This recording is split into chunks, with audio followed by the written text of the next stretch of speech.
Room 237 is a Jumperscape audio production.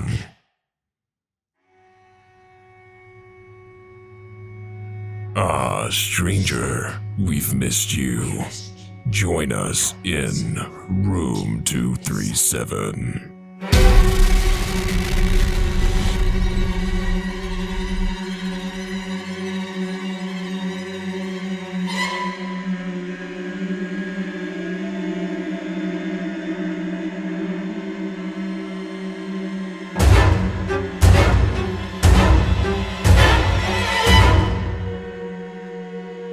I don't want to be buried in a pet cemetery. Hello once again and welcome to Room 237. Oh yeah. And see, we were joking about starting like that, and then Ashton's like, oh no, and then I just decided why not. So he jump scared me with the start of an episode again. It's my favorite pastime. It's my best hobby. It's not my favorite pastime. Well, if it wasn't obvious, that means we are talking about Pet Semetary today. Yeah. What a movie. It's our first Stephen King project that we are covering. Which is so surprising because we both like Stephen King a lot. This whole show is named after a Stephen King story. Right. Like I've never really liked horror, but you know, like I read Carrie and It and stuff like in high school for funsies. Yeah, but so for clarity's sake, it's probably obvious we are covering the 1989 original. The original. I have opinions on the remake. Maybe we'll get there, but maybe. Yeah, it's directed by Mary Lambert, and it's based off of the novel by Stephen King, who also wrote the screenplay. Yeah, I saw that. I was kind of amazed. Good job, Stephen.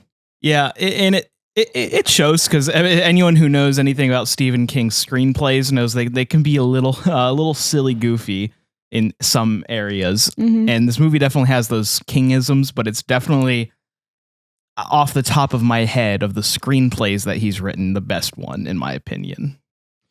That's the best Stephen King's cameo I've ever seen. It's great. That was fantastic. Stephen King cameos can range anywhere from just delightful to a little awkward. That was a full-on Stan Lee that he just pulled. I know. I love the one in It Chapter 2, but it's a little hammy. It's a little too hammy. He's running the pawn shop. Oh yeah. That one's a little bit too like it. That one's a little bit too Stan Lee doing being Hugh Hefner in the Marvel series. That's a little bit too like. Okay, Steven, we get it. You're here. But you know, for a movie with such a fun song tie-in and also just such a silly, goofy name like Pet Semetary, it's not very silly, goofy. There's some little silly, goofy parts, like in terms of like on accident, I'd say. Mm-hmm. But this is a very bleak movie. Yeah. We're on a spree of bleak movies. Yeah. What I do like about Stephen King, though, is like while the ending is bleak, it's an ending. Like it tends to always be like an ending, like an end to the story. And Stephen King always has a way of, even when a story is bleak and doesn't necessarily have a happy ending, there's lessons to be learned. Mm-hmm. And you don't just feel like life is terrible. Right, because this is the second. We'll get to it. I'd say this is the second movie that we've covered that is very much based around grief and its many effects and consequences. Yeah. And I think it's handled very well in this movie. Yeah. So let's get into it. So, like, start us off with the opening credits, just to get some nice establishing shots of the pet cemetery in question. And it's honestly really pretty, and you just get these little hints of little like trinkets from these pets, and like, yeah. Just a random question: is there also an animated? Oh no! Never mind. I thought that one Tim Burton movie was Pet Semetary, but it's not. It's Franken Dog or something. Frankenweenie or something? Yeah, Frankenweenie. That's what it is. No, it's not the same No, thing. I didn't think it was the same thing. I just thought it also had the same name. And then as I was starting to say that into the microphone, I realized, no, it's Frankenweenie. Jeez. But you could argue they could take place in the same universe. Is Frankenweenie a real movie? Yeah. Is it? I think so. It's one of those claymation Tim Burton movies. But it's not the same universe because Yeah, it is a real movie. It's not the same universe because it's a Frankenstein's monster story. With Winona Ryder in it. Yeah, it's Tim Burton. Yeah, good point. Is Helena Bonham Carter in it? Probably. She wasn't on the top billing on the Is thing. It only had 2 names. Johnny Depp in it? Probably. No. He might have cameoed. Probably. We're gonna have to watch Frankenweenie after this, is what I'm hearing. I don't know that we need to watch Frankenweenie. Yeah, probably not. We just need to know if Tim Burton's normal cast is in it. But after the opening credits with the shots of the cemetery, we immediately, as the viewer, get run over by a truck. Vroom. That'll come in handy later. This movie does a lot of overt foreshadowing, like straight up Chekhov's gun kind of stuff, and little subtle foreshadowing that I really like. Uh-huh. What? Whose shirt is that? Oh, it's Connor's. Connor just took off his shirt? Connor, he's a sweaty boy. And he wanted to protect the nice headphones by covering his head with it. Remind me never to sit in that seat. Okay. Sorry. Anyway, so we meet the family that's moving into this house. Yeah. We've got the little girl, Ellie. Who is weirdly similar to my sister in every way. It's like I can't not talk about it. Your sister has okay, not that part. Okay. I'm saying she has the same attitude, looks similar, and is blunt like I remember my sister being when I was a kid. Yeah. I guess that makes me Gage. Yeah, so we meet the little boy Gage, who's the cutest child in any movie I've ever seen. Such an adorable little kid. So every time he opens his mouth, even though he's literally 3 and is acting as well as a 3-year-old can. It doesn't matter. I'm still cute. Oh, he's reading lines and he's doing a good job. Look at him. Oh. And we have Doc or Dale, or not Dale, that's the actor's name. Lewis Creed, the doctor. He's a doctor. They make that very clear. He's a doctor. His bumper sticker said, "Have you kissed your MD today?" No, it said, "Have you hugged your MD today?" Yeah. Which is Also, it's so weird that his wife calls him Doc, but yeah, that is weird. That's so weird. Anyway, and then his wife, Rachel. Rachel, that's right. I should remember that from the whole end of the movie, but that's fine. But that's our little happy nuclear family, Yeah. And they're moving into a new home in where else? Maine. It's a Stephen King story. It's gonna be in Maine. That's just how it works. So Ellie goes to swing on this tire swing as soon as they pull into this new house, and she's swinging, and they're like, "Be careful! Don't swing too hard." She does. She swings too hard, and the tire swing falls. An ouchie. Yeah. She has an ouchie. I don't know if this is even relevant to the story at all. It is. Well, this is how we meet Judd, right? Yes. So then the parents both run over to their kid who just fell. They don't pay attention to their baby. The amount of times they don't pay attention to the youngest child is insane. But and so Gage, the little boy, starts wandering into the road, and this is where we get those shots of the truck driver listening to the Ramones.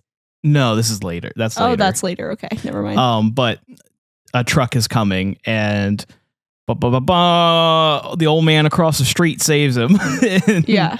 And his name's Judd, and Judd is like the coolest old man I've ever met in my life. I want to be him. He's also in the Munsters. He's in the Munsters. He is played by Fred Gwynne, who is famous for the Munsters, and I know he's I feel like he's more famous for something else that I knew of, and it's bothering me.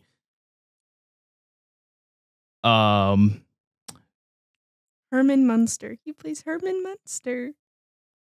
I swear he was in something else. Which I think is I think that's the dad.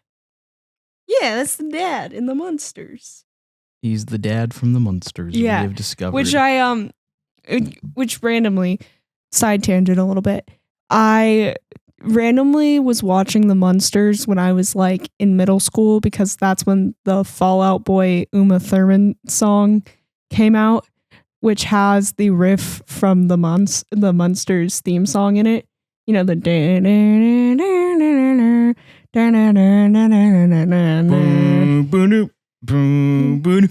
yeah, so that's from the Munsters, and so I watched it a little bit because I was the middle schooler listening to Fall Out Boy, but we can move on from that point. Yeah, but these are all just establishing our main players essentially, and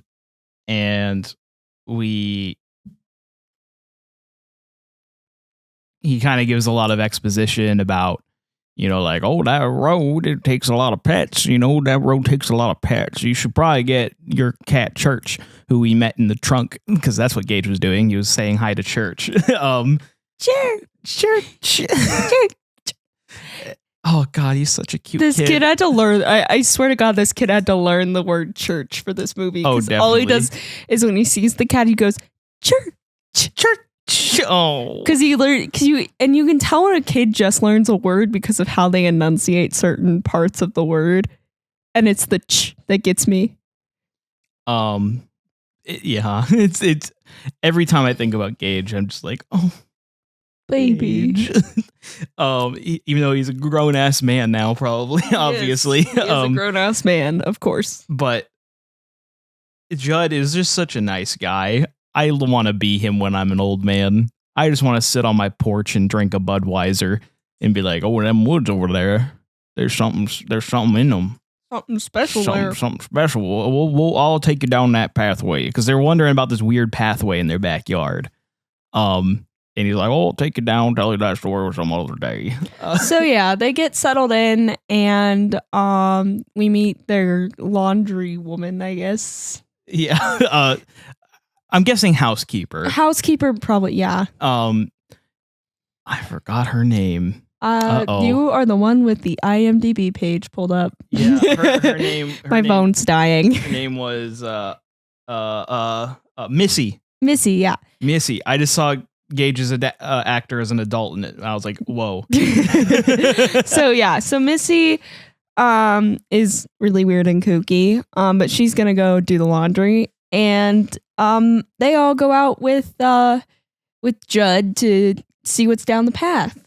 And down the path is that pet cemetery we were seeing in the opening scene. Or the opening, Yeah.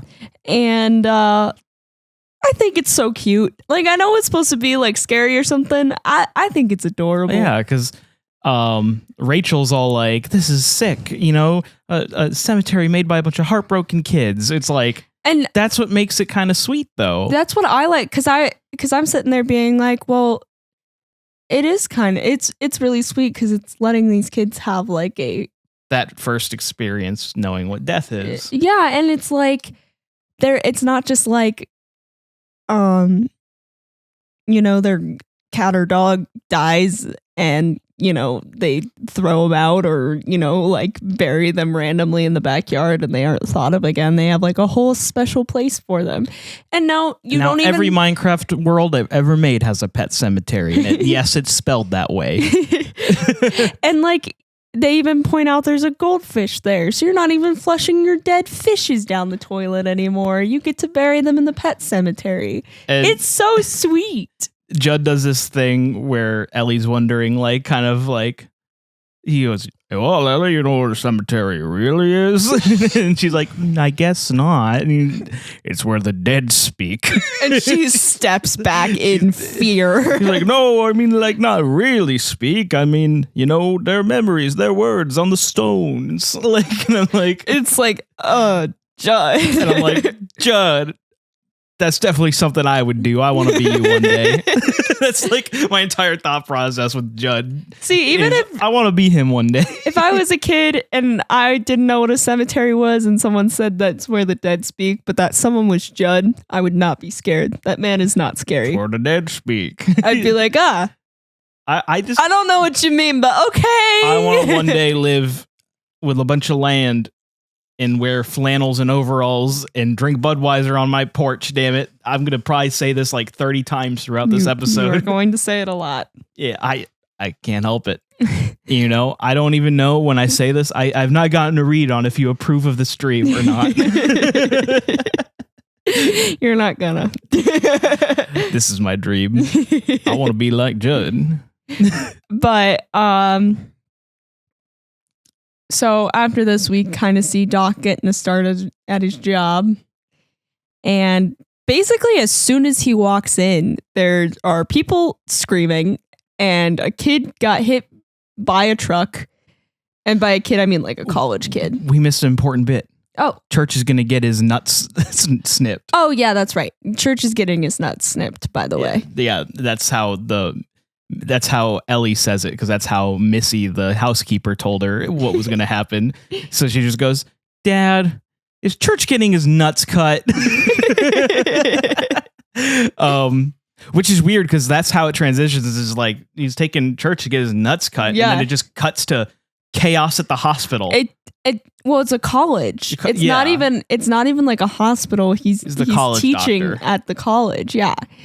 And so this guy gets rushed in. He is not in good shape. He's essentially already dead. Like there's nothing they can really do. Right.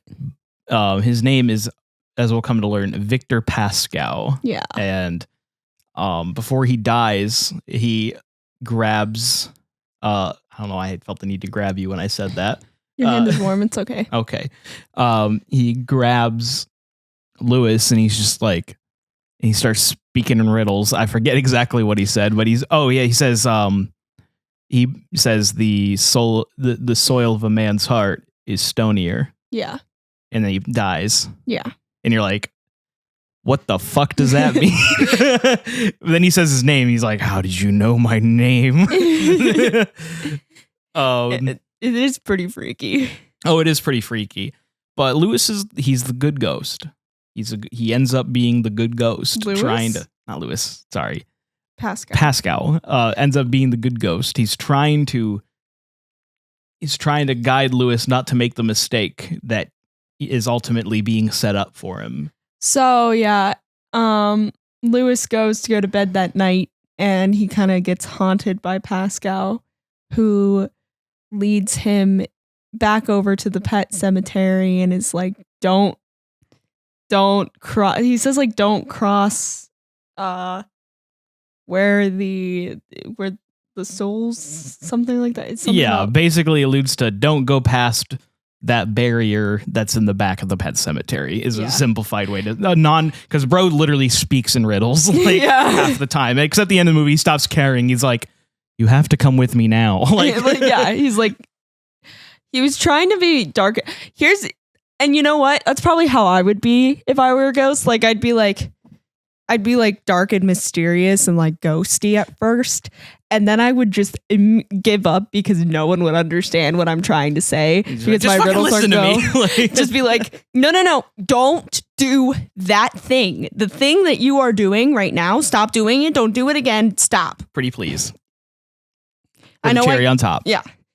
What was funny about this scene for me is Doc sleeps in scrubs. And this must be like a doctor thing because my dad also sleeps in scrubs. They must be comfortable or something.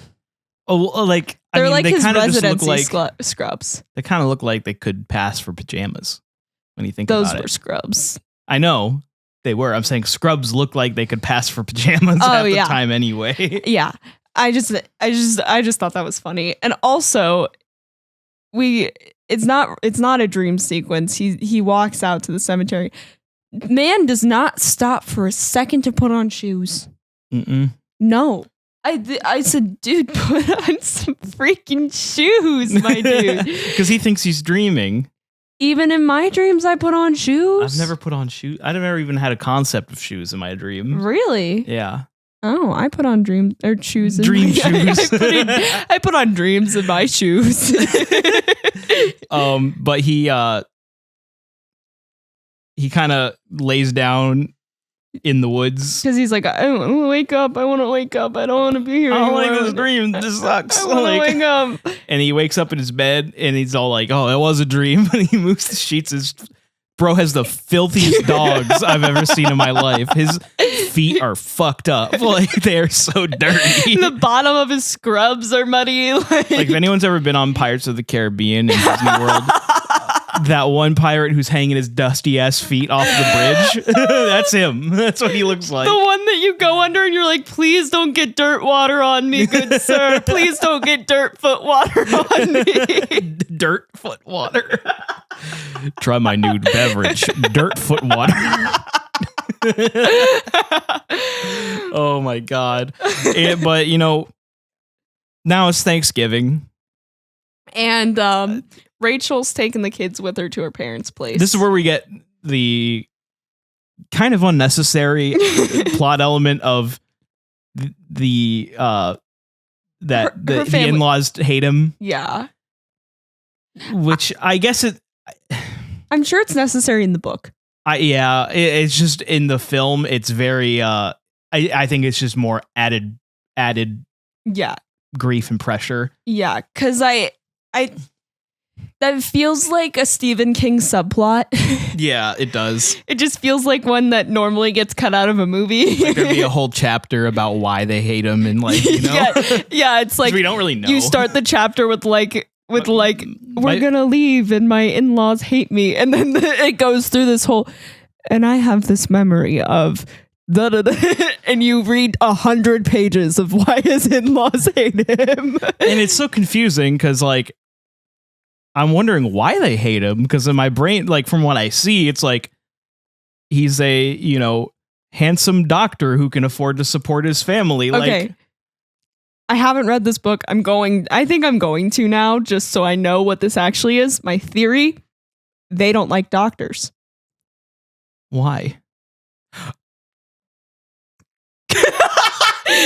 just for reference, I said they don't like doctors, and he goes, why? And that I makes point sense. at him, and he goes, oh, and we just stared at each other, pointing at each other. That kind of makes sense.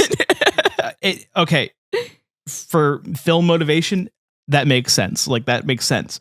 For logical motivation, I'm still like, that's a weird reason to hate him. Well, it still is. I bet if this is a Stephen King novel, the memory of like why her parents hate him then goes into another memory of why those two hate doctors so much, and it just keeps going because it's Stephen freaking King. Oh, well, honey, tell me about the man you're seeing. Oh, he makes this much a year.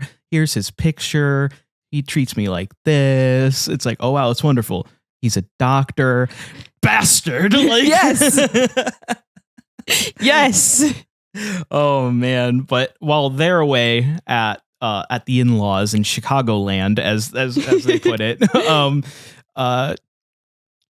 Church got hit by a car. Oh. Yeah. Okay, because I've never seen this movie before, and because Judd so suspiciously is standing there with a dead cat like next to him. And then what happens next? I'm like, is Judd actually a bad guy? Like, did he kill the cat? No, Did he kill the cat? Is this like a motivation he thing? calls. He's like, Lois, I think a cat got hit by the road, and I think it might be your little girl's cat. I love Judd so much. I was so disappointed for a second. I was like, oh no, Judd killed the cat. No. I was like, oh no, he's the antagonist. And then there's He's just this gnarly bit where he's like, oh, that's Churchill, right? And he like goes to pick him up, and he like scrapes off the ground. It's terrible because it's frosted to the grass, and I'm like, oh damn. But it's used to like establish the cat is dead. This cat is deceased. This cat is not even just like having a very deep sleep. It is dead. And you can see the wheels start turning in Judd's brain. He's like probably playing the should I not kind of game. He should have not. But I think given how we see it behaves, how I'll just say entity, because I don't know what else to call it. I assume it probably played influence over Judd's mind a bit, but that he just plans on taking the cat home and letting Ellie enjoy her weekend and delivering the bad news later. And then Judd's like, there's another way. He's like, you just follow me on up here. Like, this is a testament to how trustworthy of a man Judd just appears to be. He doesn't give him any details. Nothing. He's like, I have a place to bury the cat.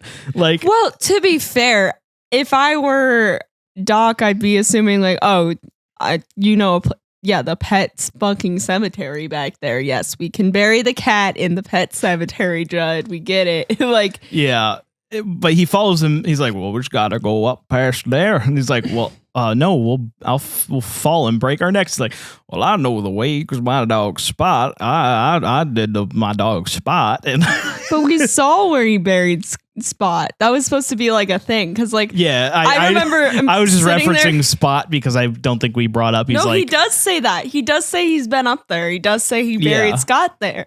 Scott. I don't know. I had this thought the other day when I was at a public restroom that had Scott's toilet paper. Could you imagine being named Scott and just knowing that like millions of people wipe their ass with your name? Oh my God. Sorry to any Scots out there I know who've never thought of Scots. this before.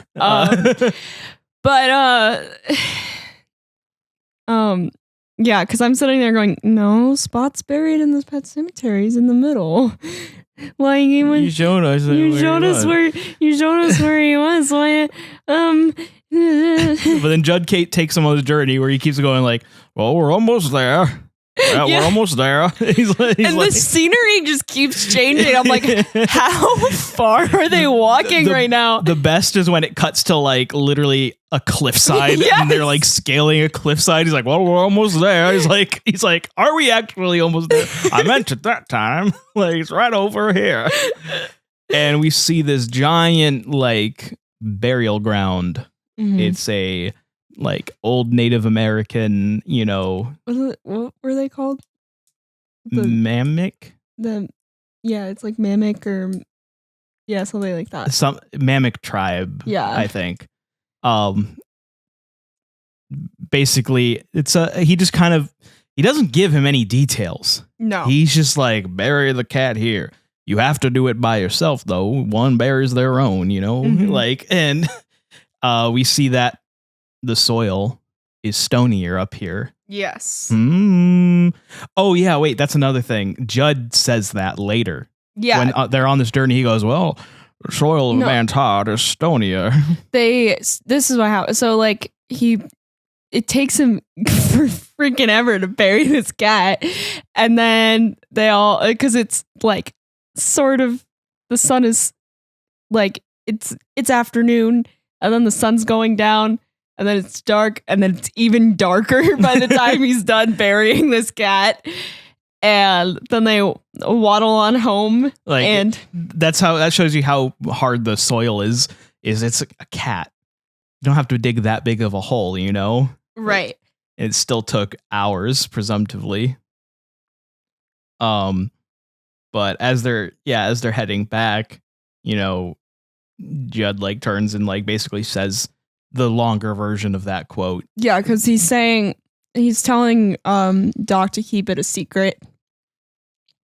And he said that like women can keep secrets better because their like hearts are made from good soil.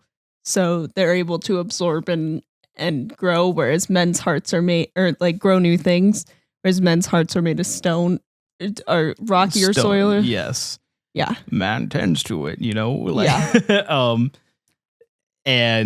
But hearing that outside of his weird vision quests is a bit distressing, because it's showing, oh man, whatever I was warned about is real. It's happening. He still doesn't even know what he did until Church comes back.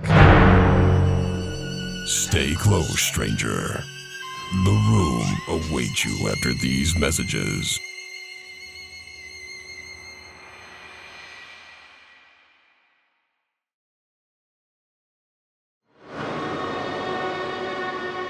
Church is just a little bastard. Yeah. We kind of get like a little, I'll call it like a clip show of Church being a bastard. Yeah. Like scratching his face, dropping a rat in the bathtub. Okay, but like, this isn't like outlandishly not cat behavior. The him dropping a dead rat in the bathtub is that is just cat behavior. That is just straight cat behavior. But it's not Church. No, you gotta. I get it, but like, I used to have a cat. She was like 21 years old when she finally passed. But she kept a very strict routine, and we had more recently moved into this house, and it needed a little bit of work because it was older. And we had a mouse problem in the pantry. And my dad, every morning he would wake up at 5:30 to, first of all, her meowing and fucking bawling at the door because you had to get up on her freaking clock. And every morning he'd open the door and she'd just drop a dead mouse on the floor in front of him. So I am telling you, they're like, look, I caught the vermin. Look what I did for you. Did I not do well? I did a good job. I did a good job. And my dad was always like, my dad kept telling me, like, it's so terrifying to wake up in the morning to a cat screaming at you. And then I'm just dropping a dead mouse at your feet. But I had to just keep my cool and be like, good job, Emily. Because I didn't want mice in my house. But anyway, that's just to say this is such normal cat behavior and not weird for a cat. Exactly. But the problem is he has the stink of death on him permanently. Yeah. He's clearly not the same cat. No. So, he goes back to, Lewis goes back to Judd, and he's like, kind of like, what did we do? And Judd tells him the story, like, well, my dog Spot, a man, he was half mimic. He showed me the burial ground, and I buried Spot up there, and he came back, and he just wasn't the same. And we get a little flashback of this doggy, and he's angry. He's like, such an angry little dog. Like, just full on, like, covered in blood, snarling, and we different see Stephen King story. It looks like Cujo, yeah. And then we have little child Judd who's just like, Spot, stop it, Spot. And this is why, like, we came to the discovery later in the movie that this all takes place in Maine. I don't know where Judd's freaking accent comes from. And the thing is, not only Judd has that accent, but so does Missy. I think it's just a general lack of care. And the thing is, in a lot of rural parts of any state, you're going to find people with a somewhat country accent. Right. Like, my mom's from way out in the country, Ohio. But everyone there has more of an Appalachia kind of accent, not like Southern. I guess I just never question any type of American accent in a movie because I know, like I guess my brain just kind of knows subconsciously you can run into any accent in. Obviously, some accents are more common in other parts of the U.S., but you can run into any American accent in any part of the country. I guess, but normally I only question it because his character is supposed to have lived there forever, grown up there. Like, even if he came there with a different accent, he would have had just a Maine accent. And honestly, his accent doesn't even read as super Southern to me, personally. I can hear a bit of New England in it. Yeah. A bit of think of him saying chowder.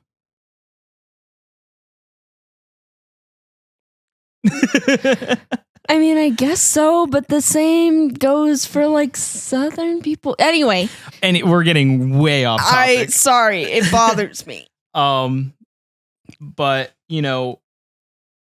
man, I forgot where we were after that. So yeah, he was explaining kind of the story behind it. And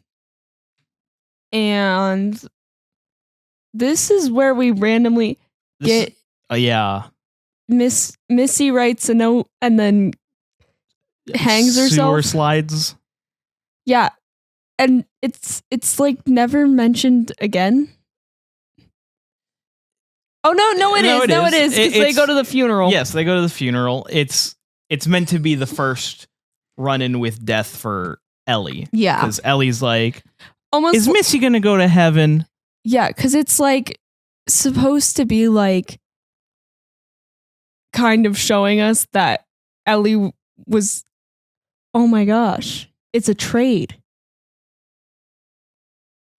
It's a trade. Trade for the life of the cat.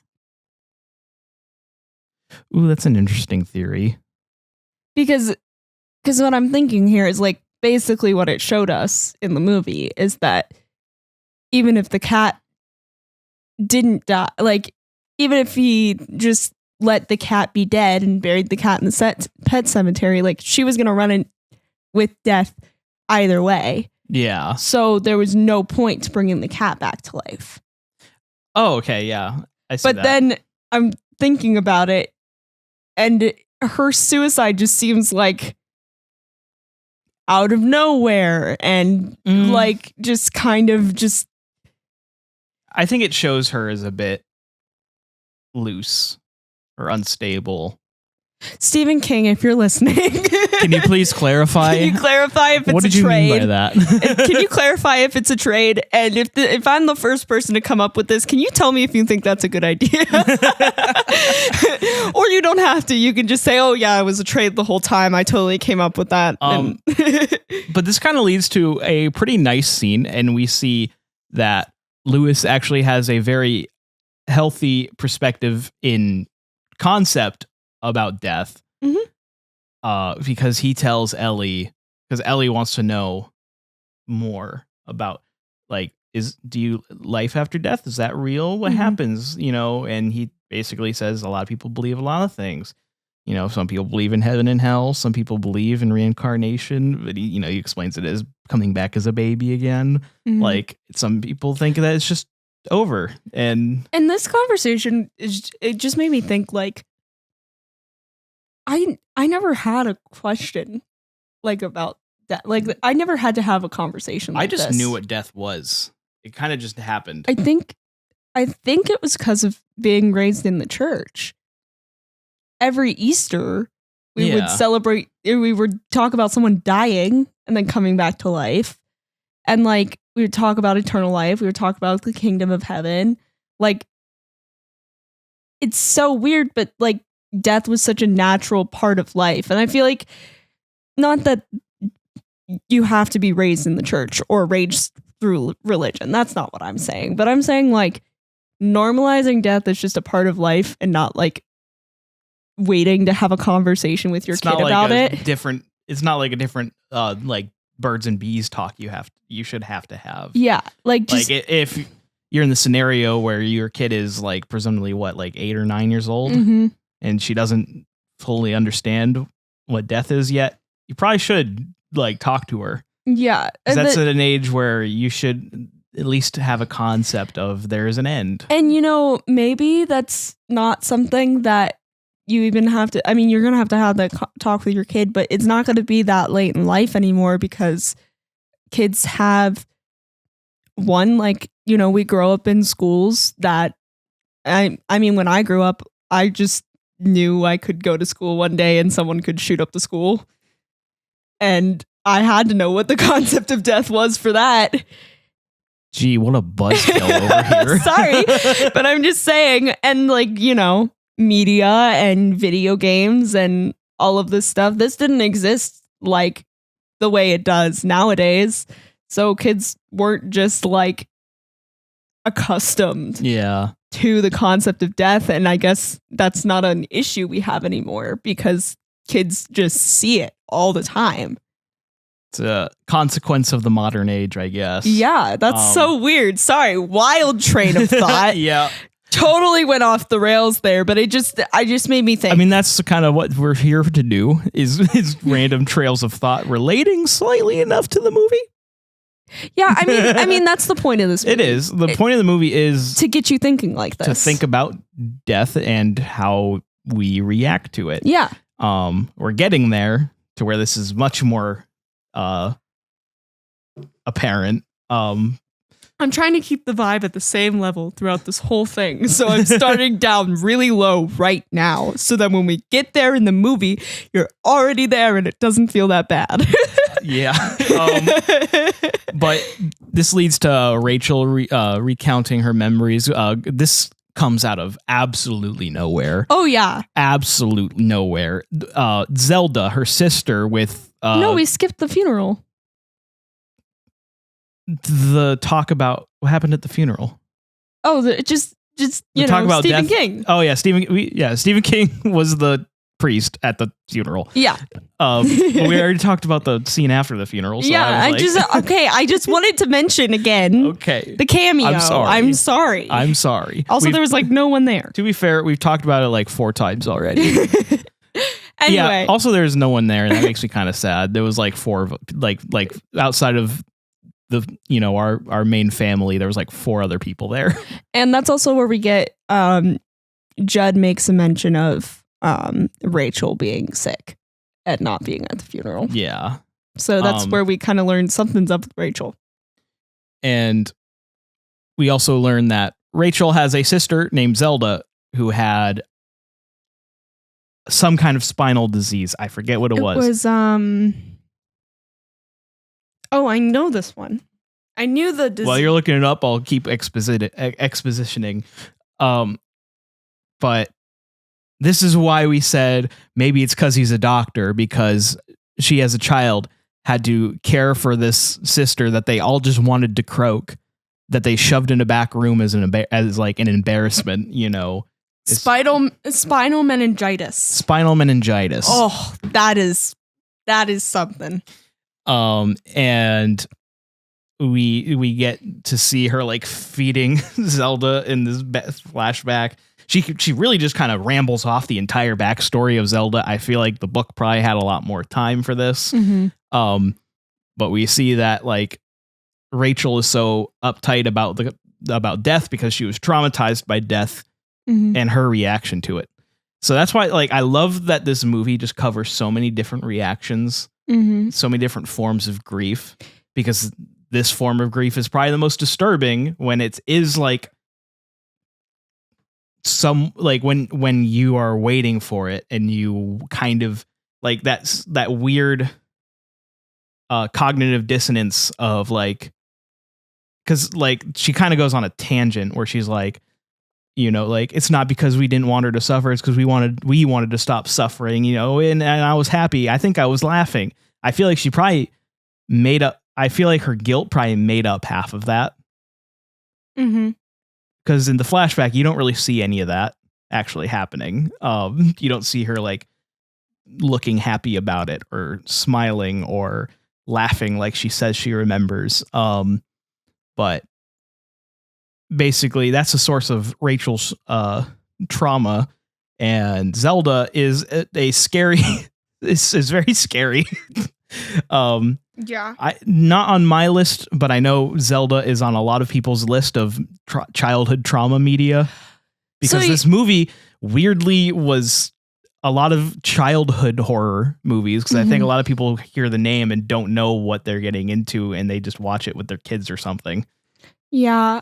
My thing with Zelda was, and I think this is what partially fuels my theory, because she's not in a hospital, she's not being taken care of by a nurse, and she looks extremely malnourished.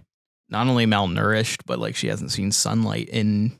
Yeah, they locked Zelda in a back room with no windows and like hid her from the rest of the world just because she had spinal meningitis, which is a very bad disease, actually. But yes, they're obviously not feeding her enough.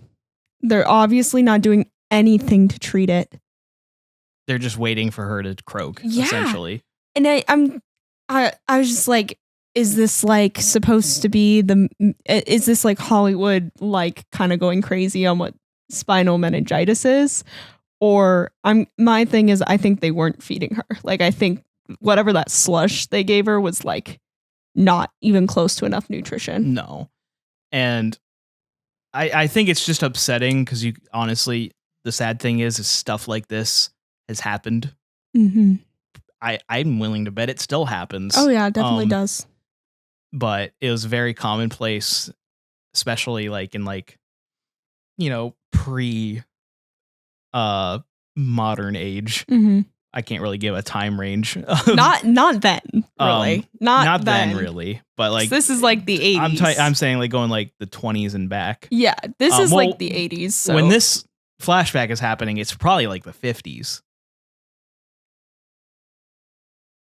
Or like maybe the 60s. Yeah, I guess so. But even in the 60s. Yeah, no, yeah. Like I'm talking probably like 20s and below. Yeah, this is like that's a thing in like letting era medicine. You have a child who is disabled in some kind of way, and you just hide them because like it's an embarrassment, which is such a wild thing that I'm glad is not. Spinal meningitis though is not just like it's a treatable disease. So yeah, but just to put that out there, I'm not a doctor. I don't know these things. I'm not a doctor. But I do really just appreciate how it just covers so many different versions of grief. And speaking of grief, we then cut to a picnic, and everything's so perfect.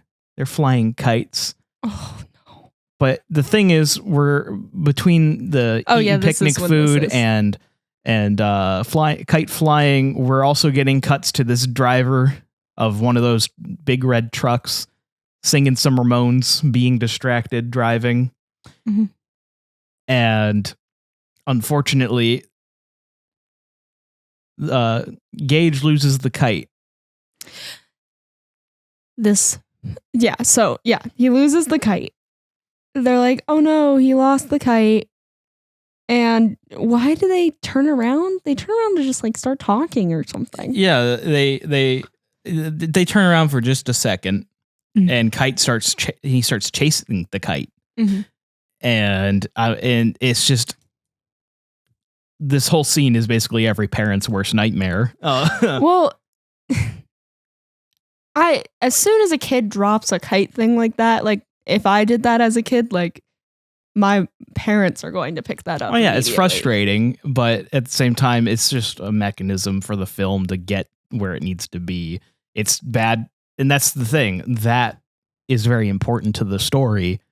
Is obviously they blame themselves for what happens next, and more specifically, Lewis blames himself, and his Rachel blames him as well. Is the thing. But you just hear Judd say, like, don't let him go near the road, and they start chasing Gage, trying to get his attention, but he's literally a 3-year-old. He's just wandering, and he gets hit by the truck. Yeah, it's pretty classily done. You don't really see it per se. Yeah, you just see his face, the truck. You see the kite fly away, and just fall. His shoe. Yeah. Just kind of tumble into in the street. Yeah, and his little tiny shoe. This is a PSA. All right, this is one of. I think this is probably the second movie where we gotta say, keep a freaking eye on your kids. Yeah, because Five Nights at Freddy's, they trusted a kid to keep an eye on the other kid, right? In this movie, like I said, when I went kite flying with my parents, like if I was close enough to the road that I would have ran into the road, if I dropped, and this is like when I'm 5, 6 even, and I dropped the kite thing, my dad's picking that up, or he's picking me up and then picking it up. There's no, let alone he's not turning his freaking back.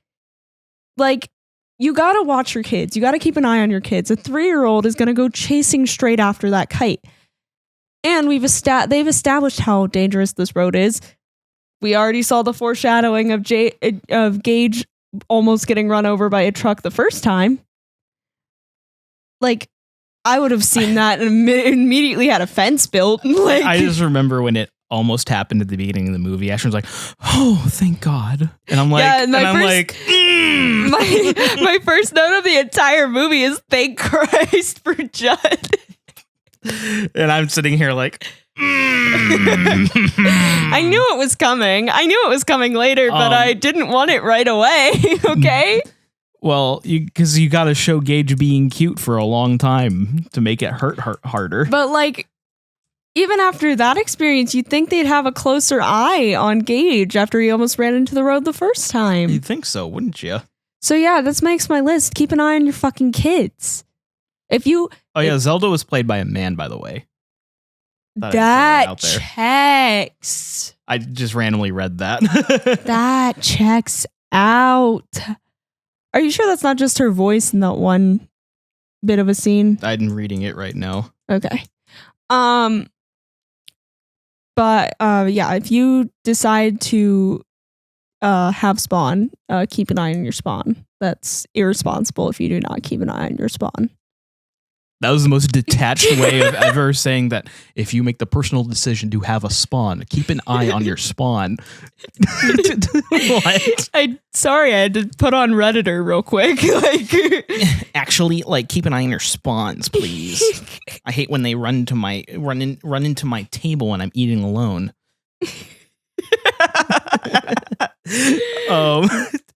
But right after this is when when this happens is when the waterworks start for me. Yeah.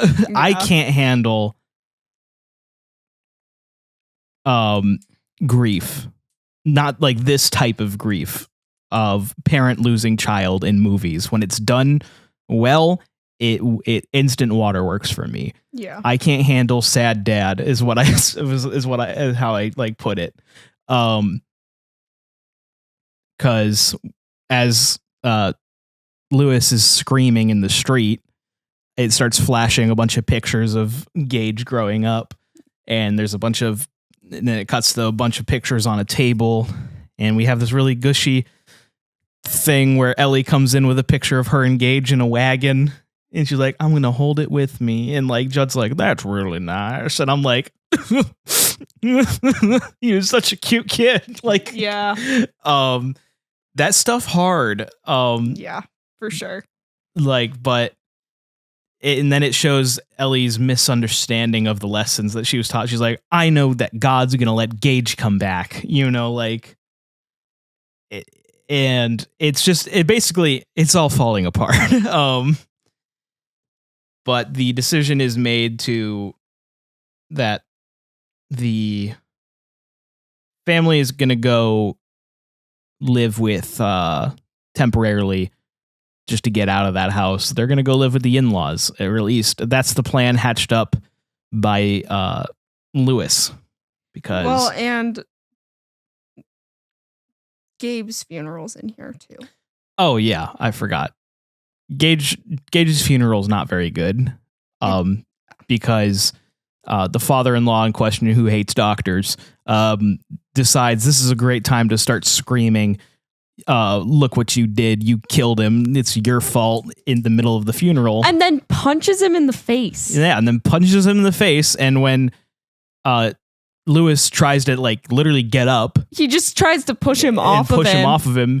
Someone else comes up and is like, it's your son's funeral, control yourself. And I'm sitting there like, excuse me? No, the the father-in-law needs to control himself. Jeez. Someone tell that guy to leave. This is not okay. They knock over the casket and everything. Yeah, it's... and you get a little glimpse of Gage in there, and you're like, oh, it's bad. It's rough. And I'm already sitting there the whole time going, don't fucking do it. Don't fucking do it. I know he's going to do it, but I was really hoping he wouldn't.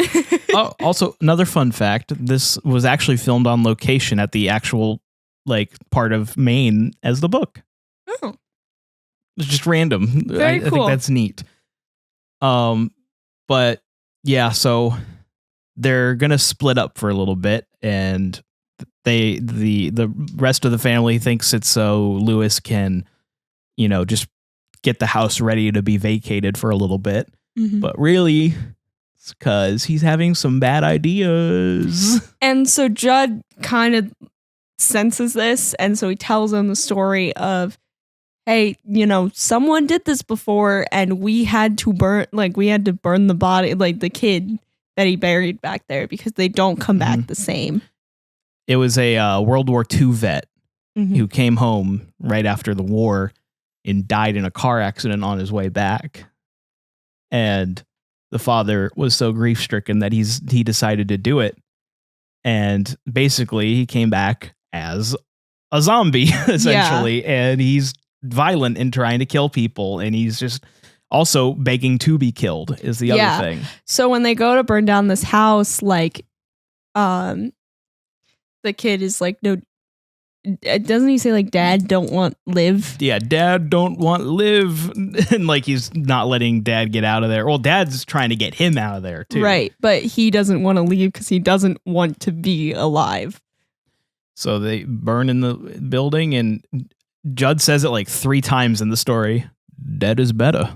Yeah, he says it over and over again. And I'm like, yes, Judd. Dead is better. He's trying to drill it in. That's the thing. Yes, he's trying to drill because it takes... is better. Please don't do this. Fun fact, it takes 2.5... It used to take 2.5 times that you would have to say something for somebody to understand it. For if you're in a college class, you might hear your professor state something 2 or 3 times, and you're like, why are you saying that so much? Because it's literally scientifically proven that you have to hear something, or at that time it was 2.5 times. Now you have to say something 4 times for it to get through to people, because our attention spans are so small. Sorry, I'm reading random fun facts. Mary Lambert, the director, tried to get Blaise Bernal, who played Ellie, to cry for a scene, and suggested basically to think back on something in her life that made her very sad. And she was like, I don't got nothing. And then Lambert instead ended up offering her more money if she'd cry, and it worked. Now that's correct. But yeah. Oh, it was twins that played them. Oh, really? Oh, that makes sense. Yeah, so I mean, that's why twin actors are such a commodity, because don't have to obey child labor laws if you can have 5 hours of one kid and then 5 hours of the other kid. Yeah. Yeah, Sorry, random side tangent. Someone watched the Nickelodeon documentary recently. Was that part of it? I think so. I'm pretty sure the Nickelodeon documentary was just blatant disregard of child labor laws. I mean, yeah, but I'm pretty sure they talk about twins. Because I saw that all over TikTok. I haven't watched it yet, but I've seen it all over TikTok recently. Maybe it just inspired the conversation. But yeah, so after being told the story, Lewis heads to the real life cemetery, not the pet cemetery, where Gage is buried, and brings tools and stuff. And we get to see Ellie at her grandparents' house in Chicago. And she woke up from a nightmare, and she's like crying because this guy named Pascal is what she says. Pascal is telling her that her daddy's going to do something bad, and he's trying to help him because her daddy was with him when his soul left his body. Yeah. And we get to see Rachel kind of, it's okay, it was just a dream, whatever, and she calms the kid down, and she's like, I'm gonna go call your dad, it's all gonna be fine. And she like walks out of the room, and she's like, Pascal, like, where have I heard that before? And we see the ghost of Pascal standing there, and he goes, Pascal. Pascal. And she goes, oh, Pascal. Stay close, stranger. The room awaits you after these messages.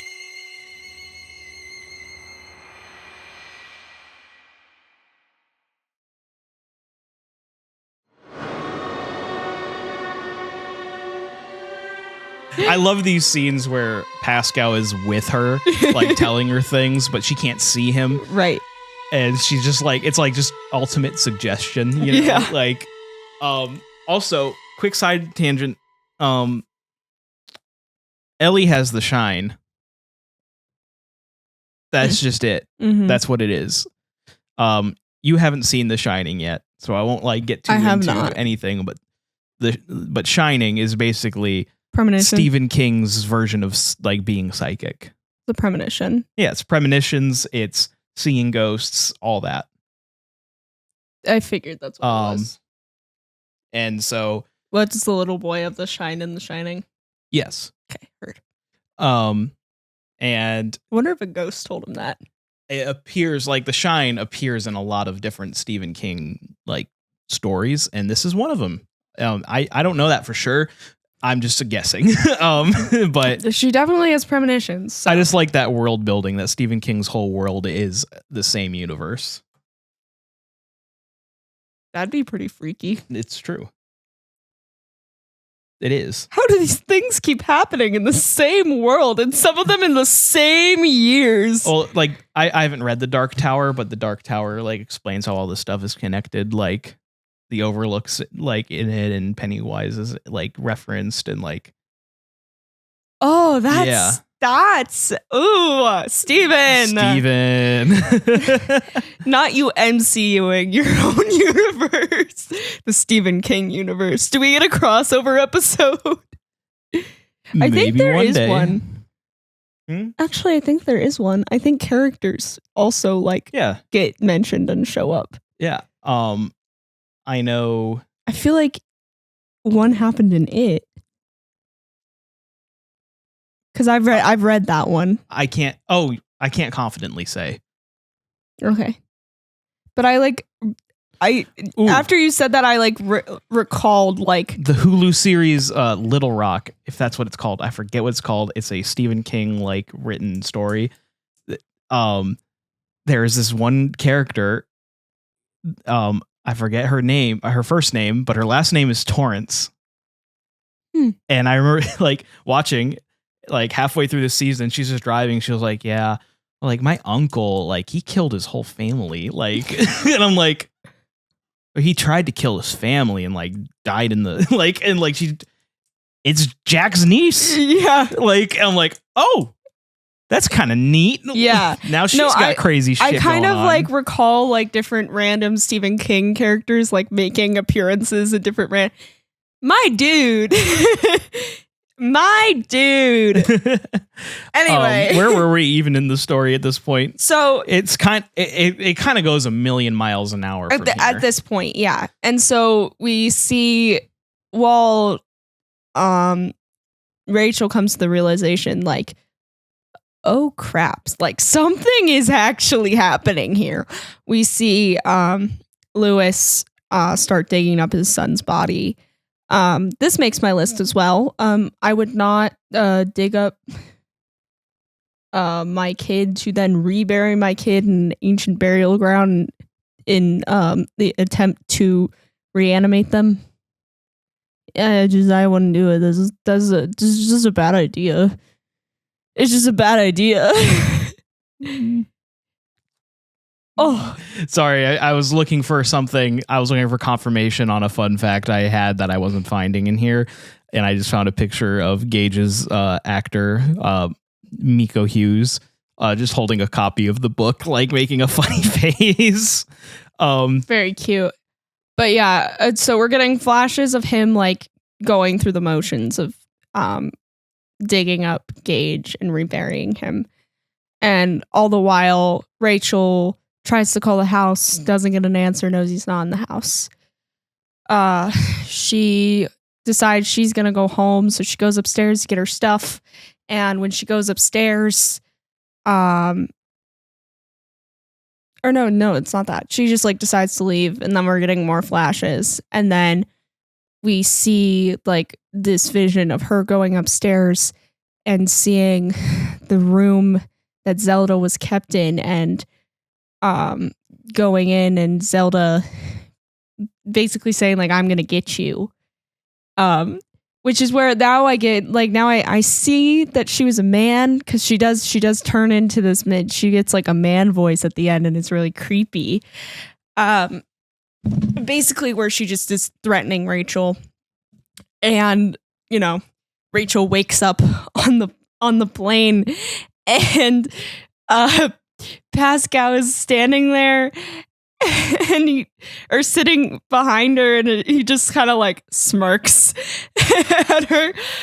And you know, we keep seeing him going through the motions, and he's finally gotten Gage buried. Not even buried, like he didn't even like dig into the ground. He just covered him in rocks, essentially. Yeah.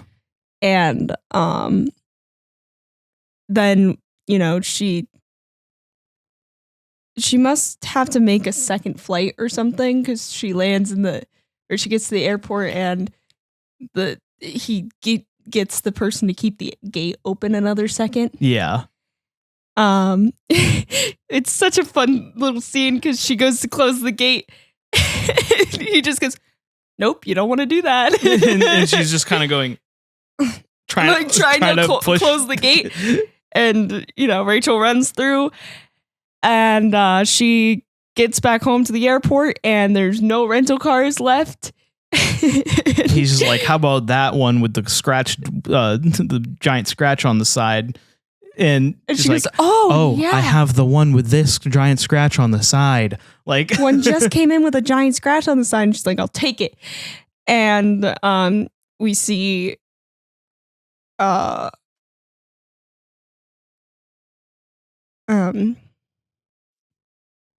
sorry, brain. We see Lewis go to bed, and Gage little feet walk into the house. It's so creepy. They're all like gross and wet. Yeah. And he gets a scalpel. Yeah. He does start saying daddy though, so I thought he was gonna like just stay in the house, because he goes, daddy. I think it's because the actor was 2.5, and they were like, be creepy and say stuff like this and this. And he's walking I I found that he was 2.5. Yeah, I don't think they had the kid do all the lines for this movie. When it reaches this point, no, there's no way. When the full sentences are happening, it doesn't sound the same as Gage in the beginning of the movie. It sounds like an adult trying to play a kid. And we don't see him say like most of the things. I would look it up, but from watching, I just assumed they had an adult like do those lines. Because it just doesn't sound right. But then we see Judd wake up all of a sudden and go into his house, and there's little tiny wet footprints in the house, and then suddenly we hear the I want to play, Daddy. I want to play, Judd. And he goes upstairs and he's like, Judd, is that you playing? Or not Judd. Gage, is that you playing? Which he plays this so well. And, says, let's play hide and go seek. And you hear his little footsteps scurrying. And he goes upstairs and he goes into the bedroom and he starts looking around the room and he sees the covers are pulled really low on one side of the bed. And he goes to look under the bed and the cat jumps up and like, and so he looks up for a second and Gage slashes straight through his Achilles. And it's so brutal. And then right when you think you can't get any worse, he slices like he screams and he slices through. Joker slices it. Yes, he cuts through his lips basically and splits him up like that. Yeah. And then it kind of cuts away. He bites his neck out. Yeah, too, he chews out his jugular. Which the thing I was trying to find backing of is I'm pretty sure for a lot of the violence, they had a animatronic of him. Or like a doll. Or like a really convincing dummy. It looks like a Chucky. Yeah. In a scene coming up, he looks like a Chucky doll. Yes. Like just like Chucky for a second. But it's not here yet where I saw that, where it's very clearly not the kid anymore. But I'm pretty sure I could be wrong. I don't think they had him do any of the violent scenes. I doubt it. Sure they that's why it's a really quick you can't even see his face fully when he goes down to bite Judd's neck. Yeah. I think that was a dummy as well. Yeah. Which is very, very responsible if that's what they did. And if not, that's a little irresponsible. I'm sure he's fine. I'm sure he's fine. But, so that happens and we cut back to Rachel who tire blows out and she's getting she's walking along the side of the road. And that's where we saw this lobster place. And that's when I was like, oh, it is in Maine. It is Maine. And so she hitchhikes with a truck driver. One of the same trucks that killed her kid. Yeah. And we kind of she gets home essentially. She gets home and she hears Zelda. She hears Zelda, right? She goes, Rachel. And then Gage is like, Mommy. And so Rachel kind of goes in and goes, Judd. And the cat jumps down and she goes, Church? Church? And Church has blood. On his blood-soaked paws. On his paws. And Church is a good character. Yeah. I have a fun fact about Church coming up. Oh, good. So she, kind of follows, what's going on and goes upstairs. And eerily, this hallway looks exactly like this room in Judd's house looks exactly like the room that they kept Zelda in. Mm-hmm. I And it's not just like her perception of it, like we see later in the movie with Doc, because we see that same room look exactly the same later. Yeah. So I think that's and that's really how it weird. looked when It's Judd really was in creepy. there. Yeah. But she goes in there and there's not really any playing about it. Like Zelda's just hunched over in the corner, like, "Hi, Rachel." Like, And she says, I'm gonna break your back like mine, and so you can't move. like, so, like, you'll never get out of bed again. Yeah. Like, she keeps repeating that, and Rachel turns around, and then just Gage starts giggling. And I have a really fun little detail I picked up this time around, because she turns around and he's wearing the same clothes that he was already wearing from the dead, but he has this top hat and a cane. It's so weird. It's so weird. It's very surreal, but also like it's kind of adorable. Like, you know what I mean? Yeah, it kind of looks really weird because it almost doesn't look like him still again. But earlier at the in-laws' house, I noticed a painting. There's a painting. This might be a fun fact that just everyone who knows this movie knows, and I'm just late to the party.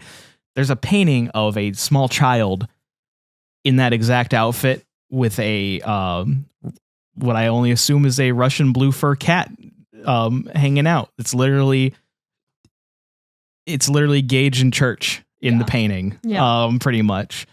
And I guess life imitates art, right? I guess so, or death. But she's like just confused but happy, overcome with happy. She's just Gage, and he's like, "Oh, mommy," and we just kind of get the scalpel being raised like behind her, and then it, you know, jab, cut, scream, and then we cut to Lewis waking up and he like falls off the bed and knocks his head on the counter, like on the nightstand. On the corner of the nightstand. It's the way his head bounces off and him. He goes, "Ah!" Like, I'm like, that was real. That just real. Actually hurt. That wasn't supposed to happen. And then they were like, "This is perfect. Put the sound effect in." Because the way he just goes, "Ah!" and like the way his head bounces off the corner, I'm like, that's exactly how that works. But you know, he doesn't. He sees Gage's footsteps, and he's like, "Gage!" Like he's still in full delusion mode. Yeah. And he kind of sees that his scalpel is missing, and he's like, "Uh-oh." Yeah. But then the phone rings. Yeah. And it's his father-in-law saying, "I just wanted to make sure that Rachel got home safe." And he's like, "Yeah, she's sleeping." Yeah. "Well, can I talk to her?" Ellie's saying, you know, she had a nightmare that she was dead.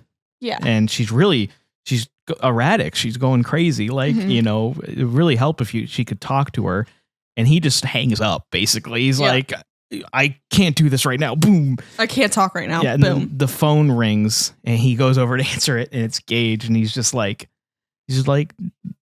"Come play with me, Daddy. I already played with Judd and Mommy." Yeah. Like, and it's like, it's so creepy. Yeah. And from what I was looking at, it was him. That was Gage. Really? Yes.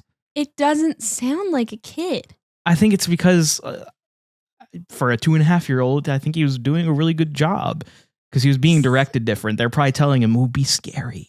Like, scary. I know. It just sounds like an adult imitating a kid is what it sounded like to me. Cause I didn't get that. I don't know. But I don't know. Maybe I just didn't find the information. Maybe it's uncredited Or something. But like, I couldn't find anything that said it was additional voices. Okay. But like I said, could have been an uncredited additional voice, like just like a producer or something. Yeah. Like, or maybe even the director. Right. That's what I was kind of thinking. But he very slowly makes his way to Judd's house, and he arms himself up with needles full of whatever Sedative. it's like euthanasia. Oh yeah. Whatever you euthanize people with, Yeah. I don't know, or animals or whatever. Yeah. Needles full of killing juice. Basically. And this is my fun fact: is So basically, sorry. You're good. He goes over and the cat jumps out. Yes. And so he goes up to the cat and gives the cat a steak to eat. It's not a steak. What is it? That was a pork chop. Oh. Because I only know this because Mary Lambert said the hardest part of the movie was trying to get the cat to eat the pork chop. Yeah, because why would a cat want to eat a raw pork chop? Apparently that was like one of the most frustrating parts of filming is the cat just wouldn't eat the pork chop. And the pork chop was so unnecessary because yes, he gets the cat to kind of approach it, but the cat starts to leave and he still just chases down the cat and he's basically just mumbling fucking nonsense at this point. Yeah. He's just like, oh, it's Thanksgiving, but not for cats who rose from the dead. And but he's like mumbling it like really weird. So like it saying that line out loud, it sounds really corny, but it's like, this man's just broken. Yeah. He just jabs the cat. I'm convinced they actually sedated this cat because that did not look like a fake cat. No, it did not. That looked like a real cat. And not because like stuffed cats are like hard. Yeah. There's rigor mortis. You can't move a stuffed cat like that. It just like kind of limps down, and like you see its eyes. Oh my word, kitty! But he makes his way in the house, and he does like his own little like final girl circuit where he's discovering the bodies. He's lured upstairs. He finds Judd's jawless body, which is like gnarly, and then Rachel just drops from the ceiling like on a noose, and he looks up and you just see, this is where you see, I'm assuming, the Chucky looking one. This is where he looked just like Chucky. Yeah. You have Gage up there just like like, and then he jumps at him, and then I was just like, this is Chucky, and then we have switched movies, we're on a Chucky movie. Because it really is like a scene straight out of a Child's Play movie of like like kicking and like trying to get him, and we literally just kind of have these close-up shots because obviously they don't want to show how it's not actually Gage. It's a doll essentially, but like it's pretty well done. You don't really get any clear shots except for the one. I don't know, it was weird, maybe it was unsafe for Gage to be up there, or Gage's actor Miko Hughes to be up there, and that's why they used the dummy.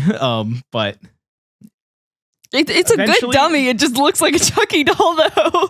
And there's like a weird dichotomy with what happens next, where, you know, he gets Gage off of him. He's like, "Come here, buddy. Just come here." And Gage just walks up to him, and he jabs him in the neck, and he starts crying and like screaming, basically. Like it's like kind of like, oh.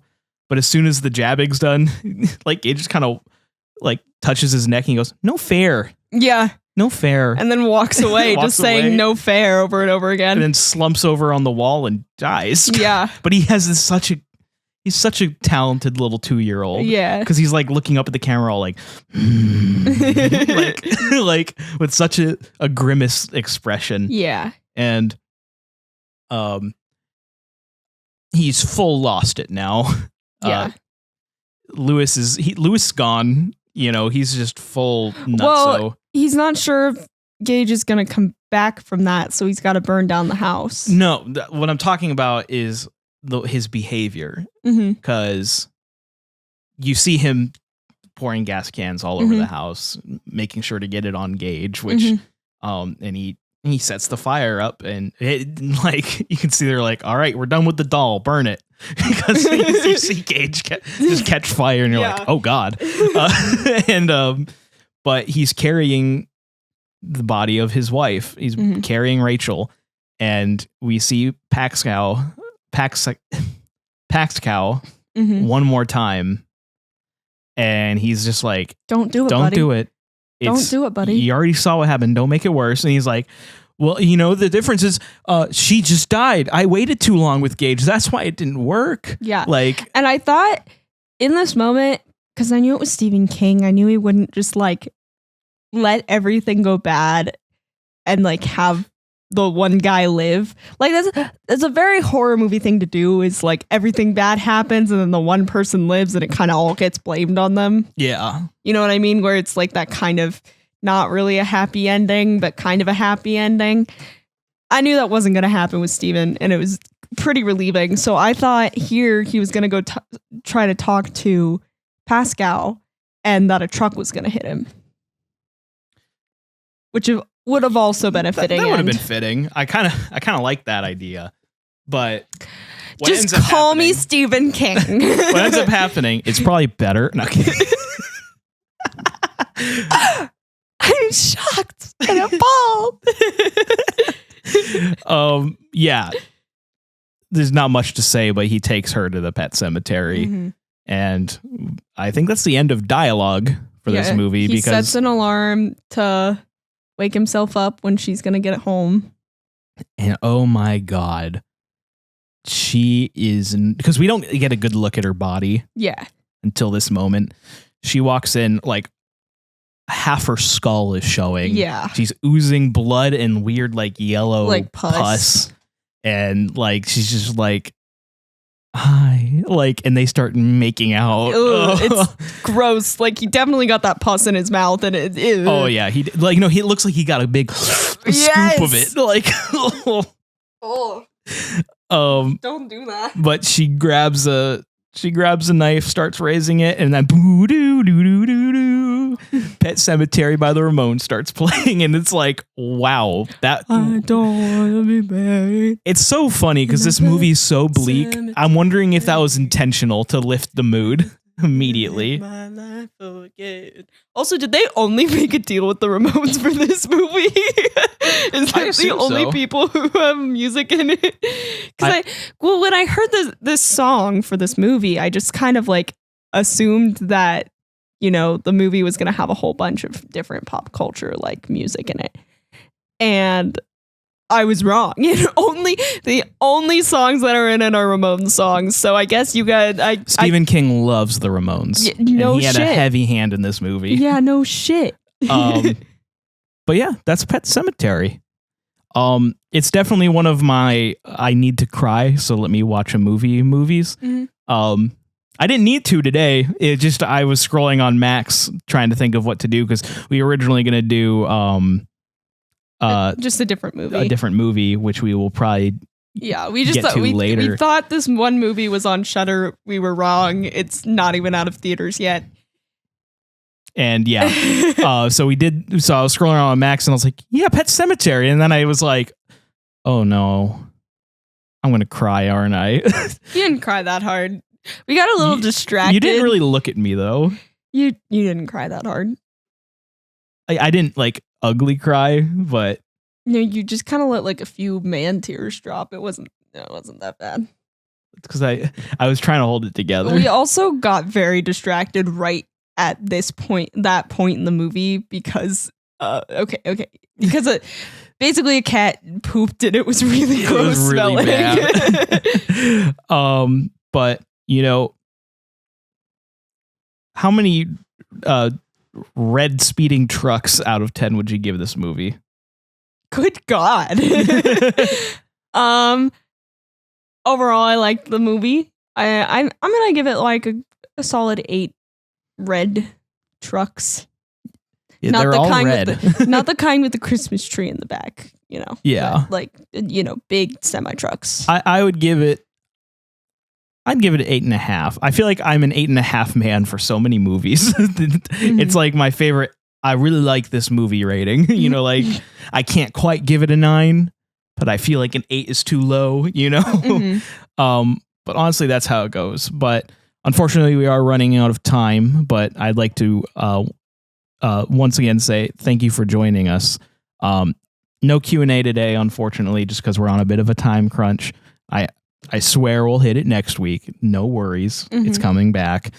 But yeah, well, you guys have had it for the last couple weeks, but yeah, we haven't done it for like 3 weeks in a row at this point. Personally, like us, we haven't done it.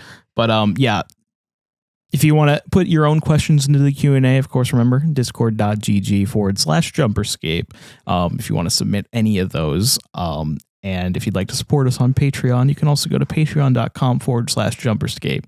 You can join such awesome people such as Help Us. James's garage is getting too full. There are too many of us. Now you're in James's garages too? Yeah, I told them yesterday, just open the door. There's a button. You can open the garage door and leave. Jacob Adlam, Potassium, also Room 237 is killing it. Keep up the good work, you two. Thank you. It's Default 456, Dark Salad 42, Scion Esports, Dick Hammerbush. I wish Connor was here. Halo the Guy, Hounds of Meath, Knob Gravel Strub, Lactating Gator, Mr. Shifter, James Zealot, Richard Mallet Strub. What? You guys need to chill. I am so dyslexic that you don't have no idea how hard this is for me. Hey, I'm going to start having you do it. Okay. Seth Rutherford, Spartan Dave. This is the FBI. Ian, we have you surrounded. Cool Blazer, H Ghost, Kyle Hooley, Mo Maggot Yallen, Spartan Hubuko, G156, Vermin, Addy Criminal, Connor Clark, Dylan, Lactating Milk MT, Linda Marie, Mass the Merc 664. Geez, I need to get my eyes checked. I need new contact lenses. The Freaking Batman, The Lactation of Mercy, a slightly sucked on chili dog. What? Just slightly. Brennan Pfeiffer, Sky Cairo, Eliza, JX O'Malley, G077, Oddball here, Tyson Rue 68, Aussie ODST, Damian Groth, Dr. Lactator, Drew Ledbetter, Face McShooty, Zealot, Wart, Ginger Boy Head Ass. I'd like to take a moment to announce our new cryptocurrency, Jump Coin. If you'd like to invest in, we don't have a cryptocurrency. Just saying that. I feel like that'd be obvious, but you know. Jump Coin, let us know at discord.gg/Jumperscape. Now back to the regular scheduled programming. Yeah, I know. Okay. I know I skipped it. Sorry, buddy. You know who you are. Lactating Johnson holding his Lactating Johnson. Lactating Snake Nipples. Pity 104. The Goob. Willy Whacker Hedge. God, these are getting so ridiculous.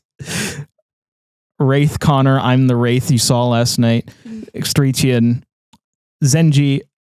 Daniel Dumpweed. Garrus Vicarian. Iscary. James, my name is shorter. Will you send me McDonald's? Maybe. Keegan, Ungoy Food Nipple. Last but not least, that is. Yay! It's so weird how I got so much better at this, and now I've suddenly gotten so much worse at this. And I'm not blaming myself. I am blaming all of you. I love you, but I am blaming you. But once again, thank you so much for joining us, and we'll see you next week. Yay. On Room 237. Bye. Bye. Thank you for joining us this evening, stranger. If you enjoyed your time with us, please consider supporting us at patreon.com/Jumperscape or join the community at discord.gg/Jumperscape. We thank you for your listenership and hope you enjoyed.